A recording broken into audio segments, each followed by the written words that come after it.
Salam alaikum.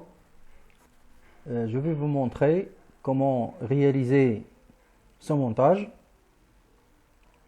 pour gérer trois pompes qui sont représentées par des LED en utilisant un node MCU programmé par Arduino en utilisant le site Arduino CC.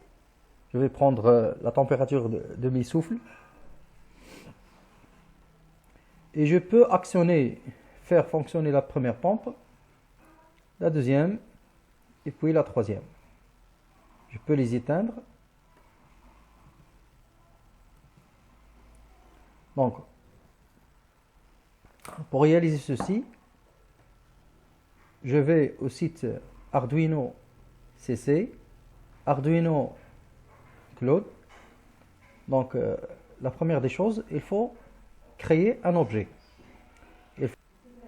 Je vais vous montrer comment créer le bouton de création d'objet. Donc, je commence par la création des variables.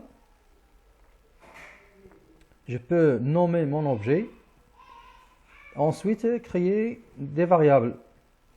Par exemple, température.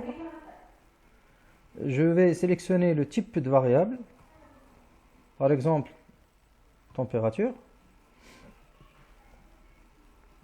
Et j'ajoute un autre, par exemple, humidité.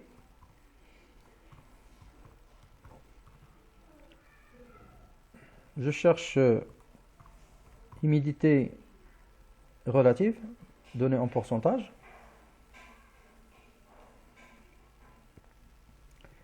Et j'ajoute ce variable. Je peux ajouter, par exemple, LED,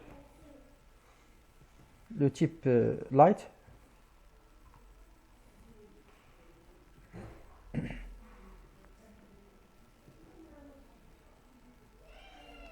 Maintenant, l'objet est créé.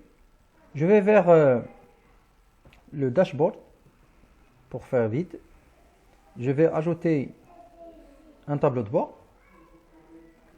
Donc, je peux ajouter des éléments à partir de ce menu. Donc, je peux ajouter une lampe LED. Donc, je dois l'associer, la lier à un variable. Donc, je vais prendre LED et j'associe. J'ajoute, par exemple, graphe concernant la température, par exemple. Je lui donne la température comme la variable. Il peut ajouter, par exemple,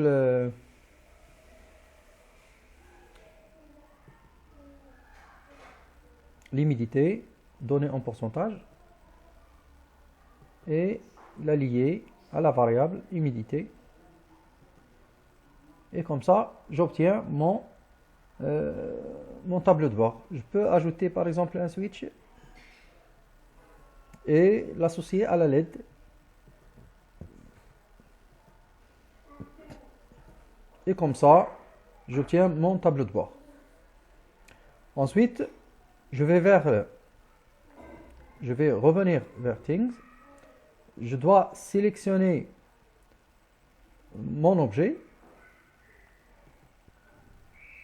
Donc, on va remarquer qu'il n'est pas associé à aucun matériel. Et un matériel.